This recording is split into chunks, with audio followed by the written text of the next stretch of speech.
Ναι, έχω σπουδάσει πληροφορική, έχω 2 μεταπτυχιακά, το ένα είναι στην εκπαίδευση και στην εκπαίδευση ενηλίκων και το άλλο είναι στο business, HR.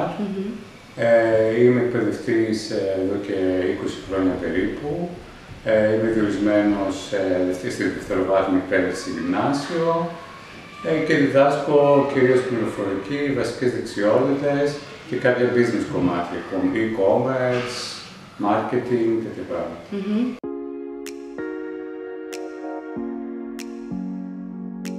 Κοιτάξτε, εξαρτάται από το πόσο οργανωμένος είναι αυτός ο φορέας. Δηλαδή, βλέπουμε, ας πούμε, περιπτώσεις κέντρων εκπαίδευσης τα οποία είναι συνεπή, έχουν εξοπλισμό, έχουν οργάνωση, έχουν συνεννοηθεί με τους εκπαιδευόμενους, πότε θα ξεκινήσουμε, ποιες ώρες κτλ.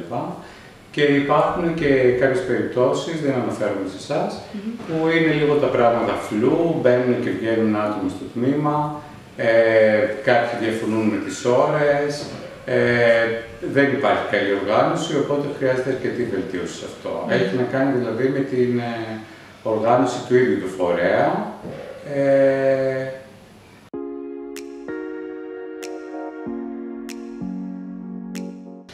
Είναι απαραίτητη αυτή η συνεργασία, γιατί υποθέτω ότι οι ενήλικες εκπαιδευόμενοι έρχονται για να αντιμετωπίσουν κάποια συγκεκριμένα ελλείμματα στην εκπαίδευσή τους, τα οποία πρέπει να καλυφθούν. Άρα, αν εσύ τους προσφέρεις ένα πρόγραμμα το οποίο είναι λίγο κονσέρβα και δεν ανταποκρίνεται στις ανάγκες τους και δεν ανταποκρίνεται σε κάποιες επιπλέον γνώσεις που θέλουν να αποκτήσουν προκειμένου να γίνουν καλύτεροι, θα χάσουν το ενδιαφέρον τους και δεν θα πετύχει, ας πούμε, το όλο πρόγραμμα τους στόχους τους.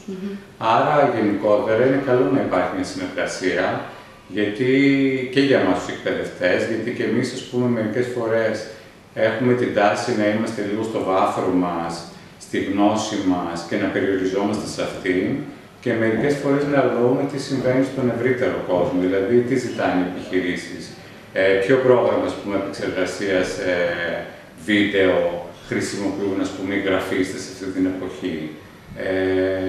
Τι απαιτήσεις έχουν, ας πούμε, μια εταιρεία η οποία προσλαμβάνει προσωπικό όσον αφορά το πώς θα εμφανίζεται το βιογραφικό σου σημείωμα.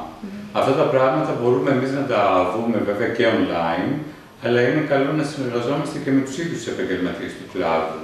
Και βεβαίως από την πλευρά τους οι εκπαιδευόμενοι, καλό είναι να μην περιορίζονται μόνο σε μια αίθουσα τάξης, σε ένα PowerPoint, σε μια δραστηριότητα που τους δίνεις εσύ και πάμε παρακάτω, να έχουν για παράδειγμα την ευκαιρία να επισκεφθούν έναν τόπο εργασίας και να μιλήσουν με τις επαγγελματίες ή και ο ίδιος επαγγελματίας να έρθει μέσα στην τάξη και να κάνει μια διάλεξη. Όλα αυτά είναι πάρα πολύ χρήσιμα γιατί στην ουσία αυξάνουν και την αποτελεσματικότητα ενός προγράμματος. Έτσι όπως το βλέπω εγώ, ένα πρόγραμμα δεν είναι άντε να τελειώσουμε, να πάρουμε ένα χαρτί, να το κορνιζάρουμε κάπου και πάμε παρακάτω. Είναι στην ουσία να ξεκινήσουμε μια διαδικασία μάθησης και να μας βοηθήσει αυτό και επαγγελματικά κάπου, είτε στο άμεσο μέλλον είτε στο απότερο.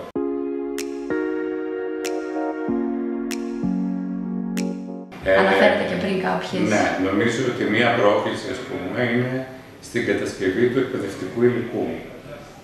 Στο εκπαιδευτικό υλικό που εγώ συνάντησα ήταν μεν πλήρες, αλλά είχε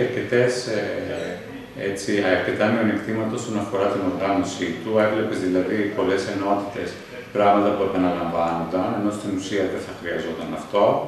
Υπήρχαν επικαλύψεις, υπήρχε για παράδειγμα έλλειψη case studies όπως αναφέρατε και επίσης στα βίντεο που έπρεπε να δουν οι εκπαιδευόμενοι στην ασύγχρονη εκπαίδευση, κατά τη γνώμη μου δεν προκαλούσαν το ενδιαφέρον. Ήταν βίντεο τα οποία είχες κάποιον, ας πούμε, να διαβάζει ένα PowerPoint και αυτό ήταν όλο, ενώ θα μπορούσαν να είχαν χρησιμοποιηθεί πηγές από πολύ περισσότερες, από επαγγελματικούς φορείς, από YouTube, από οτιδήποτε.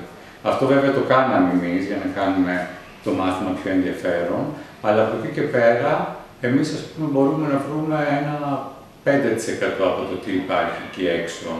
Εάν υπάρχει συγγραφή του εκπαιδευτικού υλικού, μπορούν να μας δώσουν ένα υψηλότερο ποσοστό. Άρα να μας δώσουν και εμάς, ας πούμε, κίνητρα για να βελτιωθούμε. Αυτό είναι το ένα. Και το άλλο, όπως σας έλεγα, να υπάρξει συνεργασία με εταιρείες, με εργοδότες, για να υπάρχει, ας πούμε, και επαγγελματική αποκατάσταση των εκπαιδευομένων.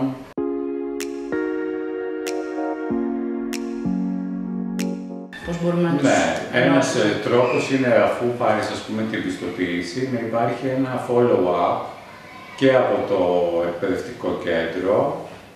Ποια ήταν η συνολική σας εμπειρία? Είστε άνεργος, φτιάξετε ένα βιογραφικό, σας βοήθησε αυτό το σεμινάριο, δεν σας βοήθησε?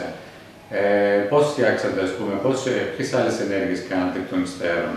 Και αντίστοιχα από τους φορείς που πιθανώς συμμετείχαν.